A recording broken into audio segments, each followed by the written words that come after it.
आइंदा माली साल का वफाकी बजट आज पेश किया जाएगा। वफाकी बजट का हजम 17,500 अरब रुपए के लगभग होने का इम्कान है। वफाकी हुकूमत के जारिया अखराजात यानी करंट एक्सपेंडिचर का तखमीना 17,495 अरब रुपए है। मुल्क की दफा हुकूमत की अहम तरीन तरजीह है। दफा के ज़िम्न में 3,000 अरब रुपए फराहम किए जाएंगे। कभी सोचा है बजट तकरीर खत्म होते ही आम आदमी सबसे पहला काम क्या करता है?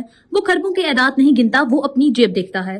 असेंबली में तालियां बजती हैं, अरबों और खरबों के ऐलानात होते हैं और बताया जाता है कि मुल्क बदलने वाला है। वफाकी हुकूमत के जारिया अखराजात यानी करंट एक्सपेंडिचर का तखमीना 17,495 अरब रुपए है। मुल्क की दफा हुकूमत की अहम तरीन तरजीह है। दफा के ज़िम्न में 3,000 अरब रुपए फराहम किए जाएंगे। मगर इसी वक्त किसी दुकान पर एक शख्स दूध की नई कीमत सुनकर खामोश हो जाता है। किसी पेट्रोल पंप पर एक ड्राइवर रेट बोर्ड को घूरने लगता है। किसी घर में एक माँ कैलकुलेटर बंद कर देती है क्योंकि खर्चे बढ़ रहे हैं मगर आमदनी नहीं।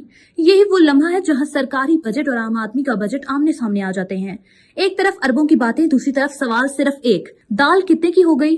तनख्वाहदार सोच रहा है इजाफा तनख्वाह में होगा या अखराजात में। तालिब इल्म फीस से खौफजदा है।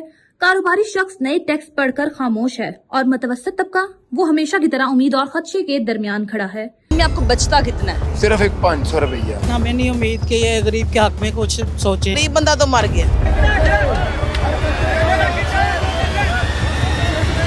हर साल ऐदाद बदलते हैं, वादे बदलते हैं, तकरीरें बदलती हैं, मगर एक सवाल नहीं बदलता, मेरी जिंदगी में क्या बदलेगा? और शायद यही बजट की सबसे बड़ी हकीकत है। फैसले असेंबली में होते हैं लेकिन उनके असरात घरों के चूल्हों पर नजर आते हैं। तो सवाल फिर वही है, क्या वाकई बजट बदलता है?